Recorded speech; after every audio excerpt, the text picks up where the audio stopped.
Hello everyone. Our topic for today is combinations.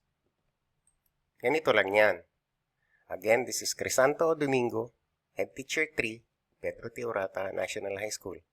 Pero bago natin ipagpatuloy, ang topic natin ngayon, baka pwede namang makahiling yan ng subscription sa aking channel, palike na din at pa-share para mas marami pa tayong ma-reach na bata at matulungan kung meron man silang problema sa mathematics.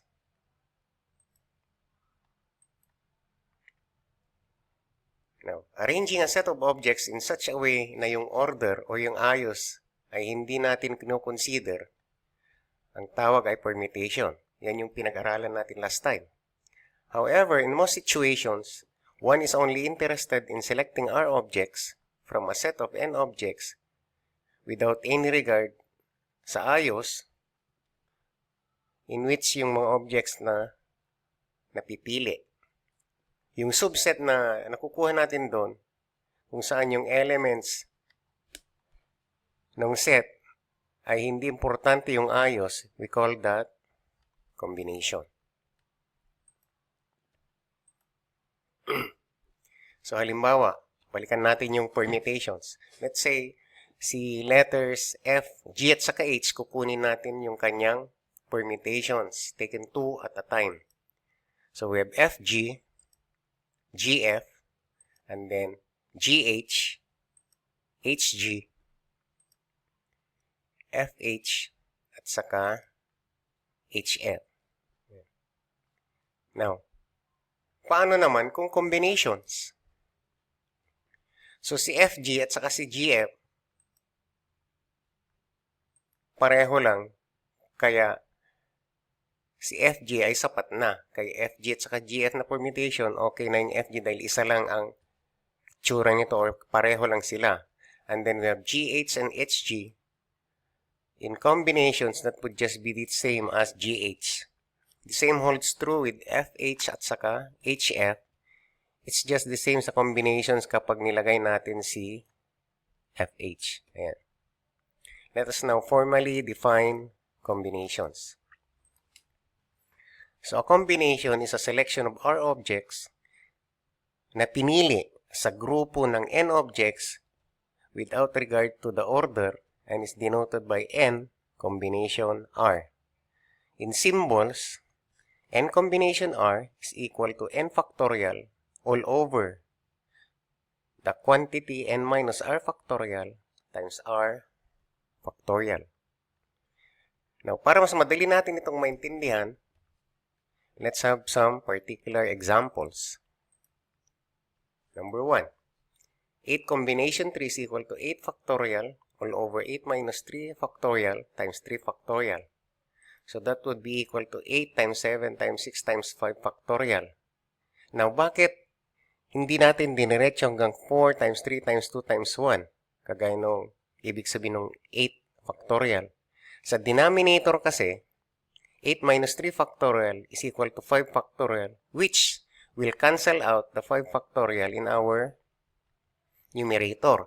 Kaya ang natira na lang is 3 factorial. Therefore, itong equation na ito ay magiging 8 times 7 times 6, and then si 3 factorial is 3 times 2 times 1, and then 3 times 2 cancels out the 6 in the numerator. Therefore, 8 combination 3 is equal to 56. Next, 100 combination 98. So this is equal to 100 factorial all over 100 minus 98 factorial times 98 factorial. So makikita na natin, may clue na tayo kung hanggang saan natin i-expand itong 100 factorial. So that would be equal to 100 times 99 times 98 factorial. Sa denominator naman, 100 minus 98 is 2 factorial times 98 factorial. So makakancel na yung dalawang 98. So that would be equal to 100 times 99 all over 2 times 1. 100 divided by 2 is 50 times 99. Therefore, 100 combination 98 is equal to 4,950. Next one. show or prove or patunayan mo na si 9 combination 3 ay equal kay 9 combination 6. So, isosolve natin yan isa-isa. So, unahin natin si 9 combination 3. So, 9 combination 3 is equal to 9 factorial all over 9 minus 3 factorial times 3 factorial. So, that would be 9 times 8 times 7 times 6 factorial. All over 9 minus 3 factorial, which is 6 factorial, all over 3 factorial. So, na-cancel na yung 6 factorial. So, ang natira na lang is, si 9 is 3 times 3, si 8 ay 4 times 2, and then 7. And then, si 3 factorial would be 3 times 2. So, bakit natin ginawa yung prime factorization ni 9 at saka ni 8? Para yung isang 3 at saka yung isang 2 sa numerator, ika-cancel out ng 3 at saka 2 sa denominator. So that would become 3 times 4 times 7, which is equal to 84. Now, tingnan naman natin si 9 combination 6, which is equal to 9 factorial all over 9 minus 6 factorial times 6 factorial. So that would be equal to 9 times 8 times 7 times 6 times 5 times 4 times 3 factorial para makancel yung 9 minus 6 factorial, which is 3 factorial.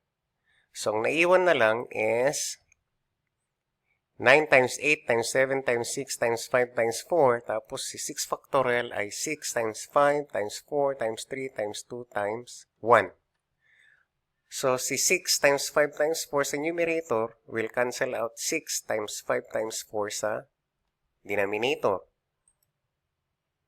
So, ang natira na lang is 9 times 8 times 7 sa taas, 3 times 2 times 1 sa ibaba. Which is, pwede na naman natin i-prime factorization kagaya nito.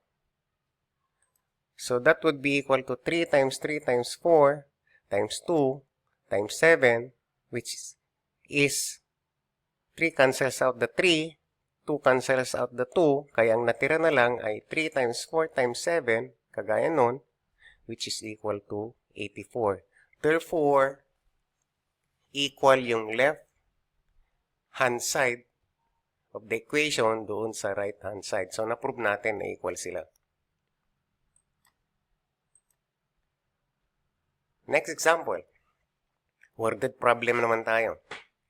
The Department of Transportation, DOT, plans to develop a new section of a bypass road and receives 16 bids for the project.